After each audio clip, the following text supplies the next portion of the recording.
Toxic people don't fear your anger, they fear your indifference, your calm, your refusal to react, because those things take away their power and they can't survive without it. Toxic people thrive on control, on reactions, on keeping you emotionally engaged in their chaos. They need you destabilized, off balance, constantly defending yourself or seeking their approval.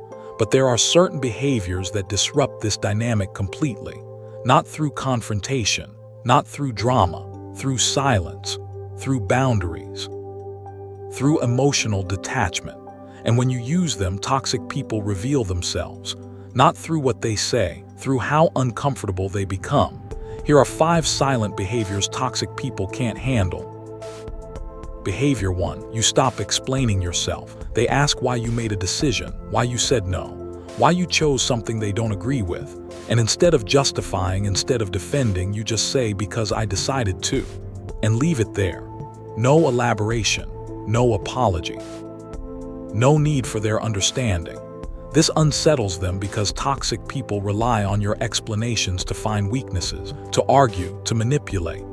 When you stop providing that access, they lose their entry point, and they can't control what they can't engage with. Behavior 2. You respond with calm when they expect chaos. They provoke you. They say something designed to hurt, to trigger, to pull you into an argument, and you don't take the bait. You stay neutral. Your tone doesn't change. Your face doesn't react. You might say okay or I hear you and nothing more. Toxic people feed on emotional reactions.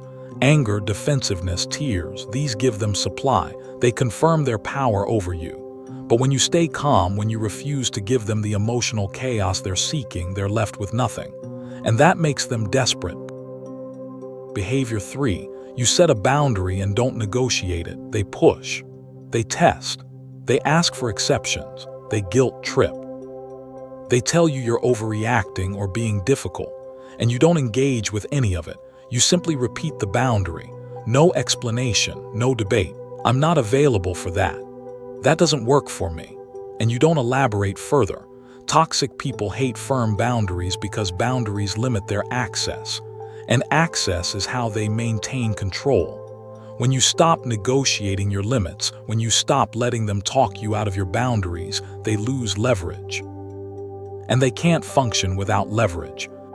Behavior 4. You stop seeking their approval. You make a choice. You don't ask their opinion. You don't wait for their validation. You don't check in to see if they're okay with it. You just move forward. And when they notice, when they realize you didn't consult them, they feel irrelevant, invisible. Toxic people need to feel central. They need to believe you can't make decisions without them, that their approval matters. When you stop giving them that importance, when you operate independently, it threatens their perceived position in your life.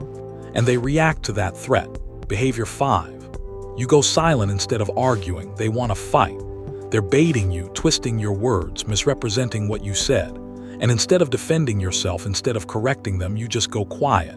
You disengage completely. You don't storm off. You don't slam doors. You just stop participating. Silence removes their audience. Toxic people need your engagement to sustain the conflict.